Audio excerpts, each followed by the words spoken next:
Clear. President Trump and his entire administration stand fully behind the heroic men and women of ICE and will always uphold law and order in the United States of America. The deadly incident that took place in Minnesota yesterday occurred as a result of a larger, sinister, left-wing movement that has spread across our country, where our brave men and women of federal law enforcement are under organized attack. Right now, immigration and customs enforcement officers are facing a 1,200% increase in assaults, a 3,200% increase in vehicle rammings, and an 8,000% increase in death threats. ICE agents are faithfully enforcing federal law to protect the safety of the American people by removing criminal illegal aliens from our country, which is exactly what nearly 80 million Americans elected President Trump and Vice President JD Vance to do. Radicals in the Democrat Party are furious over this. They don't want our border secured or criminal illegal aliens being removed. As a result, Democrats are impeding immigration enforcement operations daily, creating extremely heightened and dangerous circumstances that make it nearly impossible for the men and women of law enforcement to simply do their jobs. Democrats are calling to defund federal law enforcement agencies who are protecting public safety. And Democrats are calling to abolish ICE and defund the police. That will never be allowed to happen under this president and vice president. The Trump administration will redouble our efforts to get the worst of the worst, criminal illegal alien killers, rapists, and pedophiles off of American streets. The Department of Homeland Security will continue to operate on the ground in Minnesota, not only to remove criminal illegal aliens, but also to continue conducting door-to-door investigations of the rampant fraud that has taken place in the state under the failed and corrupt leadership of Democrat Governor Tim Walz. Taxpayers have been ripped off to the tune of billions of dollars in this one state alone, and that is going to end, and people are going to be held accountable. The Trump administration has activated thousands of federal agents, doubled the number of U.S. attorneys in the DOJ office in Minneapolis, and surged resources to hold fraudsters accountable and demand justice for law-abiding American taxpayers and citizens across our country. And that's what brings the Vice President out here with me today to discuss all the Trump administration is doing and to make an additional important announcement on this front. So please, Mr. Vice President, will be joining us now. Thank you, Carolyn. Thank you. Great. Well, good afternoon, everybody. And I want to echo some of what Carolyn said about what we're doing to combat the rampant fraud that exists in our immigration system, thanks to failed politicians and thanks to people who allowed the American taxpayer to be taken advantage of for far too long. I think it's important to understand why this matters to the American people. I am a father of 3 young kids, a lot of people in my generation. What is that going on there? Is that normal? Okay. CNN installed this broken camera just to throw me off my game, but it's not going to work. So here's the simple fact here. If you're a young parent struggling to afford childcare in the United States of America, there are programs that we have to make it easier for your kids to get in daycare, for your kids to get in preschool. Those programs should go to American citizens, not be defrauded by Somali immigrants and others. Make it hard for you to get the access to the resources you need. But number 2, making it easier for people who shouldn't even be in this country to fleece the United States and our taxpayers to begin with. We have actually activated a major interagency task force to make it possible to get to the heart of this fraud. We have Department of Agriculture resources that are focused on SNAP fraud so that people who need food benefits can get them, but illegal aliens and other fraudsters don't. We have over 1,500 subpoenas that the Department of Justice has issued to get to the heart of the fraud ring. We've done almost 100 indictments, mostly Somali immigrants, but also a few others. And of course, we're looking in with broad investigatory authority to a number of the instances of wrongdoing that we've seen in Minneapolis, but we also want to expand this. We know that the fraud isn't just happening in Minneapolis, it's also happening in states like Ohio. It's happening in states like California. And so what we're doing in order to help coordinate this remarkable interagency effort from the Trump administration, but also to make sure that we prosecute the bad guys and do it as swiftly and efficiently as possible, is we are creating a new Assistant Attorney General position who will have nationwide jurisdiction over the issue of fraud. Now, of course, that person's efforts will start and focus primarily in Minnesota, but it is going to be a nationwide effort because, unfortunately, the American people have been defrauded in a very nationwide way. I want to thank a couple of people for their cooperation, in particular Pam Bondi, our Attorney General, first of all, for getting a lot of resources to Minneapolis to start to investigate and prosecute this fraud, really at an industrial scale. We've never seen fraud like this in the history of our country. Pam has been doing a great job to get the resources there to uncover it, but importantly, creating a job like this often takes months, sometimes even longer. When we realized that we needed this Associate Attorney General position, Pam got this person up and running in about a week. We're going to make the nomination hopefully in the next few days. We'll obviously let you guys know who that is when we do it. I've talked to Senate Majority Leader John Thune, who has promised me swift confirmation for this official, but this is the person who is going to make sure that we stop defrauding the American people. And here's one final thing I'll say about this. I've heard a lot of people say that we need a special counsel to investigate fraud in the United States of America. I actually agree, and that's what this position does. It has all the benefits, all the resources, all the authority of a special counsel, but with two crucial differences. Number one, it will be run out of the White House under the supervision of me and the President of the United States. And number two, it's actually constitutionally legitimate. As you guys may know, the special counsel statute has some major constitutional questions. When we get the bad guys, we want to make sure we get them permanently and they don't have some legal technicality they can get out of, which is why we set it up as an Associate Attorney General. I'll take some questions, but I want to make just one final observation here. When I was actually walking out here, somebody sent me a photo of a CNN headline about what happened in Minneapolis. And this is the headline. I'm just going to read it. Outrage after ICE officer kills U.S. citizen in Minneapolis. Well, that's one way to put it, and that is the way that many people in the corporate media have put this attack over the last 24 hours. And I say attack very, very intentionally because this was an attack on federal law enforcement. This was an attack on law and order. This was an attack on the American people. The way that the media, by and large, has reported this story has been an absolute disgrace, and it puts our law enforcement officers at risk every single day. What that headline leaves out is the fact that that very ICE officer nearly had his life ended, dragged by a car 6 months ago, 33 stitches in his leg. So you think maybe he's a little bit sensitive about somebody ramming him with an automobile. What that headline leaves out is that that woman was there to interfere with a legitimate law enforcement operation in the United States of America. What that headline leaves out is that that woman is part of a broader left-wing network to attack, to dox, to assault, and to make it impossible for our ICE officers to do their job. If the media wants to tell the truth, they ought to tell the truth that a group of left-wing radicals have been working tirelessly, sometimes using domestic terror techniques to try to make it impossible for the President of the United States to do what the American people elected him to do, which is enforce our immigration laws. The President stands with ICE, I stand with ICE, we stand with all of our law enforcement officers. And part of that is recognizing that you people in the media, not everybody in this room, but many people in this room have been lying about this attack. She was trying to ram this guy with her car. He shot back. He defended himself. He's already been seriously wounded in law enforcement operations before, and everybody who's been repeating the lie that this is some innocent woman who was out for a drive in Minneapolis when a law enforcement officer shot at her, you should be ashamed of yourselves.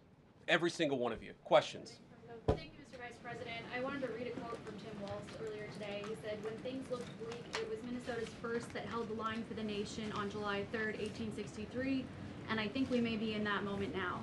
Can you comment on his rhetoric and Mayor Jacob Frey and whether they want to see unrest in Minneapolis? Well, that's very tough rhetoric from a guy who just quit because his fraudulent activities have been uncovered. Look, Tim Walz is a joke. his entire administration has been a joke. The idea that he's some sort of freedom fighter, he's not. He's a guy who has enabled fraud and maybe in fact has participated in fraud. That's what this new Assistant Attorney General position is going to find out. I don't care what Tim Walz says. I care about getting to the bottom of this fraud for the American people, and I care about enforcing the nation's immigration laws. That's what we're going to stay focused on. Unrelated question here. I mean, Democrats have accused ICE of murder. They've said they're targeting Americans. They've told ICE to get the F out of Minnesota. This is going to stoke the fire against ICE agents. And you're talking about ICE agents right now and being concerned about them. What, if anything, is the administration going to do to make sure these folks are protected during these protests? But also, should DHS sort of revisit their procedures here? I mean, nobody wants to see an American killed. Are there changes that need to be made to make sure something like this doesn't happen again? Look, first of all, of course, nobody wants an American citizen to be killed. This is absolutely a tragedy, but it's a tragedy of the making of the far left. They have radicalized a very small segment of the population, taught them that ICE agents are engaging in wide-scale violation of people's rights. What our ICE officers are doing is deporting the millions of criminal aliens that were let in during the Biden administration. So number one, we have to say, as a matter of leadership, and I would appreciate if the Democrats would join me on this, let's be honest about the fact that we have way too many illegal aliens in this country. Our ICE officers should be supported in doing their job. You're trying to actually marshal the far left lunatic fringe to engage in doxing, to try to make it impossible for them to enforce the law, and in some cases actually to engage in acts of domestic terrorism against our law enforcement officers. When you talk about different plans, different protocols, different policies, I forget exactly how you asked the question. Here's the simple fact. What we're going to do is make it easier for the American people's administration to enforce the American people's law. And that means that Democrats have to stop rallying the mob against legitimate law enforcement operations, and that means that we are going to get tougher, and that's what this AAG position is about. We're going to get tougher at the people who are defrauding the United States by inciting violence against our law enforcement officers. That's one of the things that we're going to do. We've already started that work at the Department of Justice, but we're going to keep on doing it, and this new AAG position is going to kick that into high gear. Vice President Vance, you just suggested that this woman who was killed, Renee Good, is part of a broader left-wing network. Who do you think is behind this broader left-wing network? Well, it's one of the things we're going to have to figure out, but here's the way that I put it. When somebody throws a brick at an ICE agent, or somebody tries to run over an ICE agent, who paid for the brick? And who told protesters to show up and engage in violent activity against our law enforcement officers? You see, just with this most recent terrible incident in Minneapolis, you see friends of this woman's or other people who are eyewitnesses saying basically that she was there to engage in obstruction of a legitimate law enforcement operation. How did she get there? How did she learn about this? There's an entire network, and frankly, some of the media are participating in it, that is trying to incite violence against our law enforcement officers. It's ridiculous, it's preposterous, and part of our investigatory work is getting to the bottom of it. Who's funding it? Who's supporting it? Who's cheerleading it? And of course, if there's illegal activity related to that, we're going to get to the bottom of that and prosecute it where we can. Vice President, thank you for taking questions today.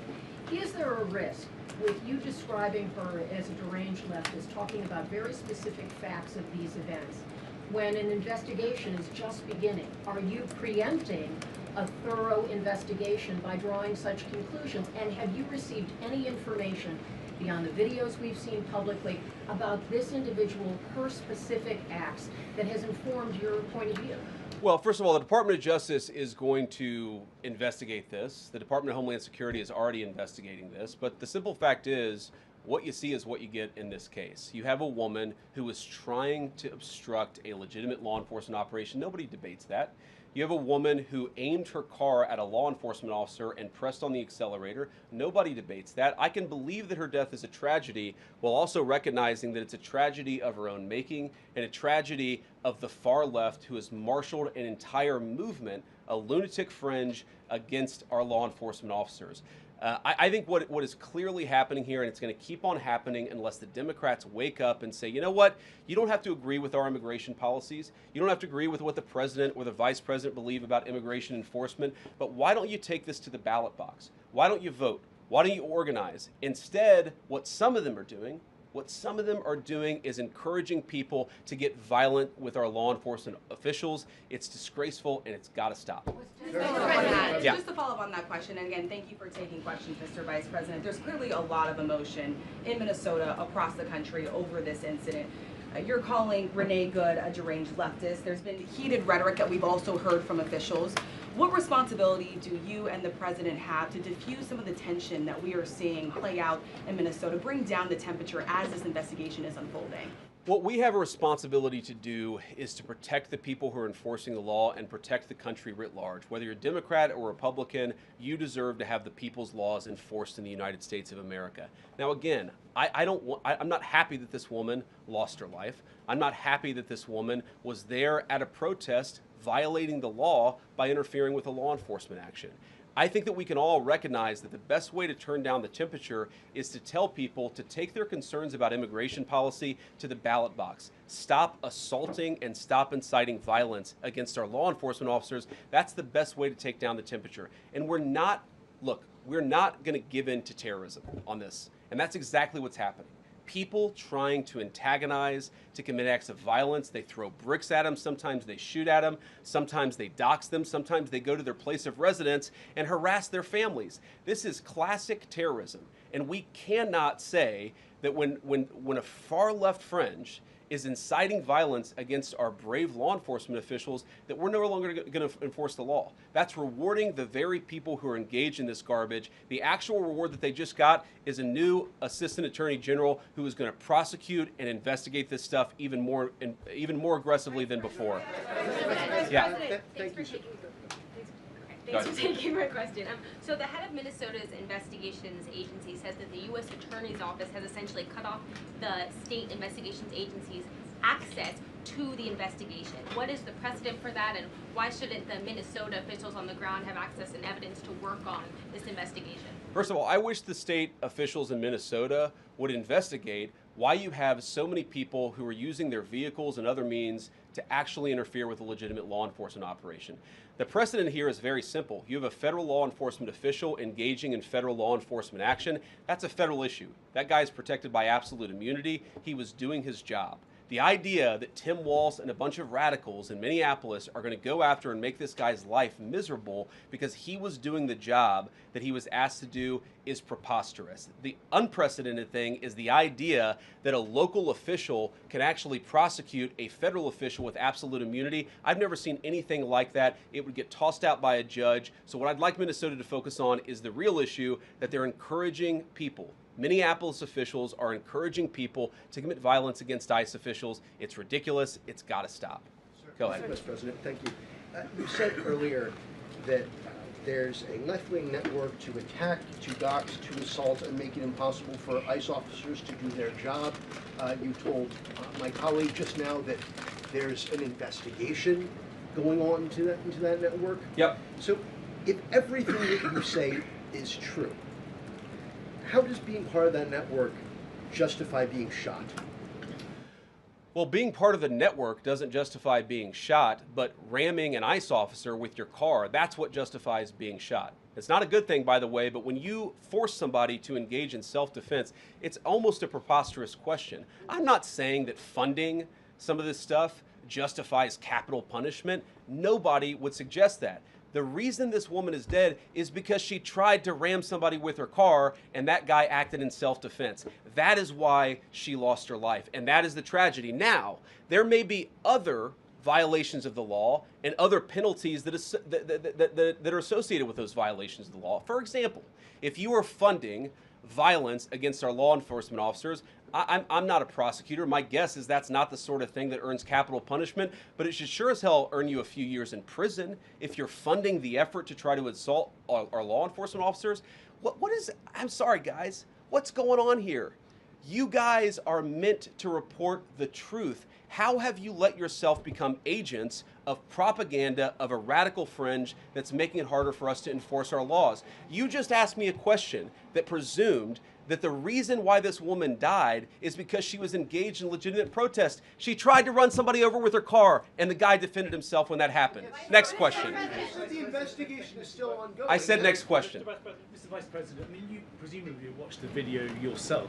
There's not the slightest doubt in your mind, having viewed it, that the victim, you still believe that she deliberately tried to ram him despite seeing this video?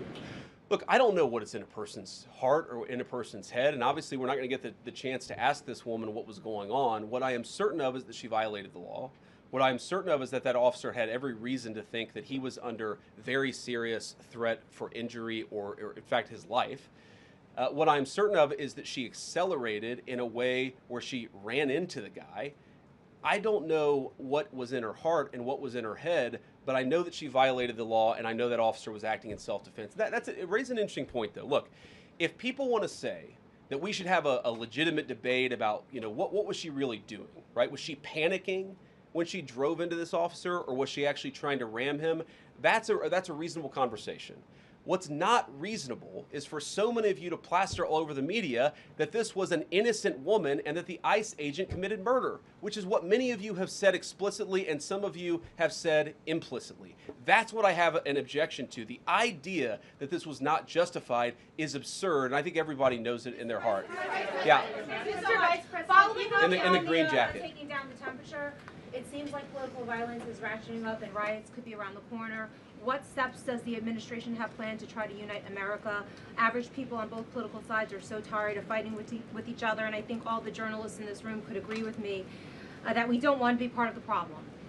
Do you have any words to unite America? I know you don't want to be a part of the problem, and I think that's true of a lot of you. I'm not sure it's true for everybody, because the reporting over this has been one of the biggest scandals I've ever seen in media. I've never seen a case so misrepresented and misreported when you have a guy who was defending himself and is now being treated as some sort of federal assassin by so many of the people in this room. First of all, let me say about crime. You mentioned violence. One of the things we're proudest about is that you saw violent crime over the last year drop by 20%. Why is that drop by 20%? Is it because we're attacking our law enforcement officers, or is it because we in the administration are empowering our law enforcement officers to enforce the law? I think that's one of the ways you take down the temperature, is you make people feel more secure and safe in their person and property. That's why we care so much about protecting our law enforcement, because it accrues to the benefit of the entire national community. I think that we can absolutely talk about the ways in which we can lower the temperature by discussing differences in a reasonable and rational way. Again, I'm happy to talk with any congressional Democrat or any of you about our immigration policy, about why I think it's necessary, about why I think it's in the best interest of the country, about why the President of the United States was elected to actually enforce the border for the first time in at least 4 years. So here's the problem. That's not the debate so many people are having. They are actively covering for people who are committing acts of violence against federal law enforcement. It is preposterous. The way to take down the temperature is to stop it. Have your debates about policy. Attack me. Attack the President of the United States. Don't attack our law enforcement officers. They are trying to do the job the American people demanded that they do. They are not policy actors. They are enforcing the law. They should be treated with a modicum of dignity and respect. And the fact that they're not is why incidents like yesterday happened. The one final point I'll make about this is, look, there's a part of me that feels very, very sad for this woman, not just because she lost her life, but because I think she is a victim of left-wing ideology. What young mother shows up and decides they're going to throw their car in front of ICE officers who are enforcing legitimate law? You've got to be a little brainwashed to get to that point to where you're willing, not just to protest, that's fine, not peacefully protest, but throw your vehicle in front of legitimate law enforcement officers and drive your car into them. To get to that point, you have to be, I think, radicalized in a very, very sad way. I certainly wish that she hadn't got there. I know there's an ICE officer right now who very much wishes he was not put in the position where he had to fire a gun to defend his own life. Yeah. Thank you, Mr. Vice President. What's your message, following up on that, what's your message to the leaders in Minnesota, the governor of Minnesota, the mayor of Minneapolis, to calm down the situation on the ground, on the streets? What's your message also to those protesters who saw that video in a completely different way than you saw that video? Well, first of all, I think if you watch every angle of that video, there is one angle where if you squint, you can maybe tell yourself that it's not clear what happened. But when you look at all angles of that video, it is very clear that her vehicle went right for the guy. She actually collided with him. And then that's, of course, when he fired his shots. That's obvious, okay?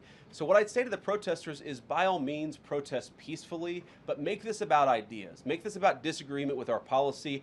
Don't use your protest as a justification or an encouragement for people to go and incite violence and participate in violence against our law enforcement officials. To the people on the ground in Minneapolis, meaning the local officials in Minneapolis from Tim Walz on down, I'd say, look, why can't you just disagree with a given piece of immigration policy without turning law enforcement into the enemy? And think about, for example, a criminal law where a police officer goes and arrests somebody because they violated a criminal law. If you're mad about that, go and protest the politician who passed that law. Don't attack the police officer who's just doing their job. We had a wide open border under Joe Biden. I happen to think it's a good thing the President of the United States has closed it down. If you think that's a bad idea, criticize this administration for a policy decision. Don't attack our people for enforcing the law, because I guarantee you go to ICE, there are black people and white people, there are Democrats and Republicans, they are patriotic Americans who are trying to enforce the law. Attack me, lay off of our ICE agents. Yeah, in the blue, all the way, yeah. Yep, thank you, Mr. Vice President. You called on Tim Walz to resign. Can you lay out the case as to why he should step down? Well, look, I think Tim Walz should resign because it's very clear either that he knew about the fraud in Minneapolis, he knew about the welfare fraud, or at the very least he looked the other way. I mean, this is not this is not like Lex Luthor, right? This is not movie villain fraud. This is the lowest IQ possible fraud. This is, we're going to take the absence of kids and set up a daycare center where there are no children, and we're going to call our early childhood education center the Quality Learning Center. By the way, if you can't spell learning, maybe you shouldn't be in early childhood education. But people got rich off of this. We know that there were schools who either had no enrollment or at least they overstated their enrollment. Tim Walz, either it was unbelievable incompetence or he was in on the fraud. That's one of the things we're going to get to the bottom of. Sir. Thank you, Mr. Vice President. Can you explain the difference between this Associate Attorney General and a special counsel? And do you envision this being a permanent position or having more of a limited scope? Well, it's going to be permanent until we get to the bottom of what's going on, so I think it's going to last for at least the remainder of the administration. What's different about it from a special counsel is, if you remember, the Jack Smith case where the special counsel was found unconstitutional, one of the big issues there is that that person was not an appointed person, completely aside from all the other issues that the person was a lunatic and that the case had no merit. There was a fundamental constitutional issue, which is that he had not been appointed by the president and he had not been confirmed by the United States Senate. An assistant attorney general, what that's going to allow us to do is appoint this person, have them confirmed by the Senate. That's one difference. The more substantive difference is that this person is going to be part of a very broad interagency White House that's being led from the President of the United States on down. And that's going to give him the resources, the access to material and information to make this person more effective. I think a lot of people have asked, how are you really going to get to the heart of the fraud? We've been asking ourselves that question for the past couple of months, and we think this is the critical piece at the Department of Justice to really ramp this fraud investigation into high gear. In the red tie, yeah. Vice President Vance, I wanted to ask, what's your message to far leftist agitators who feel emboldened to obstruct ICE activity in Minnesota and around the country? Well, I think they shouldn't feel emboldened because now they have an assistant attorney general who is going to prosecute and investigate their fraud and their violence more aggressively than it has ever been investigated in the United States of America. We are doing so much to try to find the financing networks and the domestic terrorism networks that legitimate this violence, that fund this violence, and that, of course, engage in the violence. These people should not feel emboldened because they have, for the first time, maybe in American history, an administration that is not going to tolerate political violence of any kind from anywhere. Yeah. We made clear today that the entire weight of the federal government is behind these ICE agents and this ICE agent in particular, there is still a federal investigation happening on the ground. Does that mean that they are not looking into this ICE agent at all? They are just focused on the woman who was in the car? What is the investigation if the federal government has already determined that its weight is behind this ICE investigation? So what do you mean, when you say investigation, do you mean investigation of the shooting yesterday or of the fraud that's happening in Minneapolis? Yesterday. Okay, look, DHS, as I understand it, has an investigation already ongoing. I know that other organs of our government are looking at this. So yes, there's certainly an investigation that's happening right now. But as part of the broader fraud investigation, a lot of what we're doing with the Department of Justice has already started. We've got over 1,500 subpoenas. We've got people this morning, actually. We're going door to door to actually knock on some of these fraudulent care centers, these fraudulent social services organizations to get to the bottom of what's going on there. So the investigation in some ways has already been ramping up into the anti-fraud element for at least a few weeks. What we're trying to do is supercharge it and make sure there's a designated person within the Department of Justice who completely controls that particular focus. Yeah. Just to follow up on that, Mr. Vice President, on the agent, is he still on duty or has he been placed on leave, on administrative leave? And what really was the target of the operation on Wednesday? Of the ICE operation on Wednesday? Well, first of all, it was a legitimate law enforcement operation. We were going door to door to try to find criminal illegal aliens and deport them from the United States of America, because if you come to our country illegally in violation of our immigration laws, then we have the mandate, and in fact we have the legal duty to enforce those immigration laws. Whether he's been placed on administrative leave, I don't know the answer to that question. I'd refer it to the Department of Homeland Security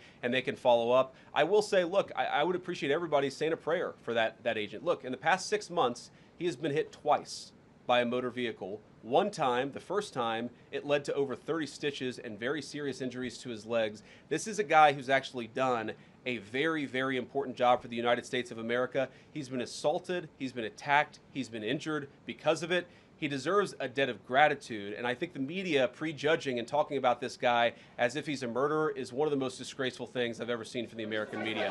Yeah. Vice President, what is your specific role in the future of Venezuela? And I'm wondering, could you confirm reports that the Director of National Intelligence, Tulsi Gabbard, was kept out of the planning for the operations because of her past concerns about military involvement in Venezuela? So I've heard a couple of things. One, that I was kept out of the planning for the Venezuela operation, that's false. And another, that Tulsi was kept out of the planning for Venezuela operations, that's completely false. Look, we're all part of the same team. And one of the things that is really amazing about that operation is that we kept it very tight to the senior cabinet level officials and related officials in our government. And we kept this operation secret for a very long time. I'm very proud of that. I think it suggests that the team works very well together. Well, looking ahead, what is my role? Look, my role is going to be whatever the president asks me to do. Well, every single, or I should say every other day, I'm chairing the meeting that we do on this among White House principals to talk about next steps to try to ensure that Venezuela is stable, and as the president has directed us to do, to ensure that the new Venezuelan government actually listens to the United States and does what the United States needs it to do under our country's best interest. So I'm going to be as involved as the president wants me to be. So far, that's been very involved, and I'll keep on doing that so long as the president asks me to do it. In the purple. Yes. Even Mr. beyond Vice- the who- War who- Powers Sorry, resolution. we'll go purple and then we'll go Thank pink or whatever that is in front. Royal purple. And then beige. All right. Okay. Are there any indications, you talked about the network, are there any indications that the lady who was shot, I know there are different reports from there, her wife said they were new to the area. Are there any indications she may have been a paid agitator, and maybe that there are others that were brought to the area, considering everything that's going on in Minneapolis? I wouldn't say that she was paid. I don't have the evidence to say that one way or the other. What I do know is that she was violating the law. And if you just look at the eyewitness accounts, they were saying she was there to prevent the enforcement of the law. She was trying to obstruct a legitimate law enforcement operation. That much is obviously clear. The rest of it, of course, is part of the reason why we investigate this stuff. Yeah. Mr. Vice President, even beyond the War Powers resolution today, Congress has bucked President Trump on issues like tariffs. Are you concerned that President Trump is losing his grip on Republicans in the Congress, and what are you going to do about it? No, I'm not concerned at all. First of all, we talked to some of the senators who were going to vote the wrong way, in my view, on this resolution today. Much of their argument was based more on a legal technicality than any disagreement in policy. If you look at the people who actually voted, every single one of them have supported the administration's plan. Second of all, as the president, I believe himself, has already said, every president, Democrat or Republican, believes the War Powers Act is fundamentally a fake and unconstitutional law. It's not going to change anything about how we conduct foreign policy over the next couple of weeks, the next couple of months, and that'll continue to be how we approach things. Go ahead. President. So we are seeing, regarding Iran, we are seeing the protests in Iran these days. The cities are begging for help from the U.S. and Israel, naming streets in the city after President Trump. It seems there is an opportunity here that may not come again. Will the United States stand by the citizens of Iran? And if Israel decides to strike again the nuclear sites in Iran, is the U.S. expected to take part? Well, look, we certainly stand by anybody who's engaged in peaceful protest, anybody who's trying to exert their rights for free association and to have their voices heard.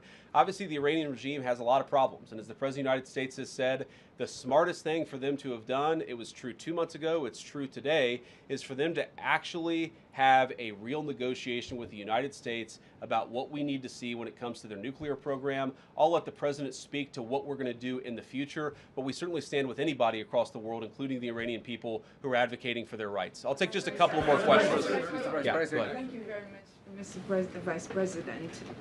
Concerning Venezuela, how would you assure the Caribbean region that they will remain a zone of peace? Because some member states in the region are concerned. Well, look, the President had a very productive phone call with the President of Colombia yesterday, and we continue to talk at all levels of government with a number of our friends in the Caribbean region. I actually think this is really good for peace in the Caribbean, because when you take away a major source of illegal cartel revenue, which is the cocaine trade, the fentanyl trade, other sources of illicit revenue, you actually remove the power of one of the main destabilizing forces in Latin America and in the Caribbean. I really do think, look, we say it all the time, this is the President of Peace. One of the ways that you establish peace in your own hemisphere is to make it clear that the United States is going to be respected, that the United States is willing to take power away from criminal cartel organizations and give it to legitimate governments. That's how we see the future of the Western Hemisphere, and we think it's going to be much more peaceful than it was certainly under Joe Biden. I'll take one more question. Go ahead. Mr. Vice President, thank you. On Greenland, do you have a message for European leaders? Many in Europe reject the idea that the island could be for sale.